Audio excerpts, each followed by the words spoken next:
The city's hungry are going home empty-handed this summer. That's because food pantries across the city are left with empty shelves. CBS 2's Esha went out to find out why. This stuff mean to you? Judith Nolfo is a regular at this food pantry in Long Island City.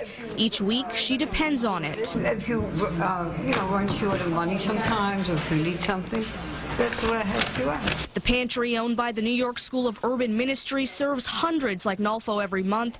But in summer, it's always the same story. Demand goes up while supply runs out. We're left scraping a little bit. We always manage to get through, but it just ends up having an impact on the community here. July through August is peak season for most pantries. More food is needed because kids are out of school, not getting lunches.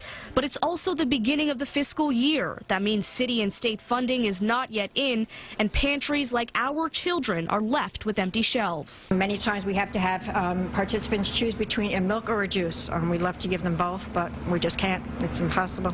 Triata Stampis with the Food Bank of New York City says it's a system-wide crisis affecting more than 1,000 pantries across the 5 boroughs. You're relying on private donations, and sometimes that doesn't provide the type of food that's most needed.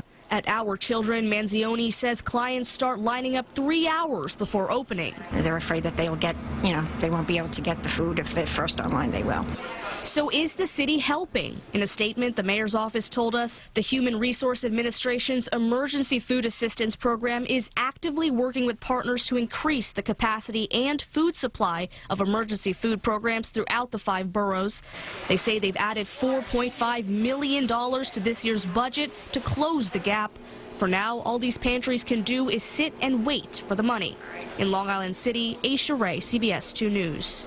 We also reached out to the governor's office for comment about state funding for food pantries, but we are still waiting to hear back.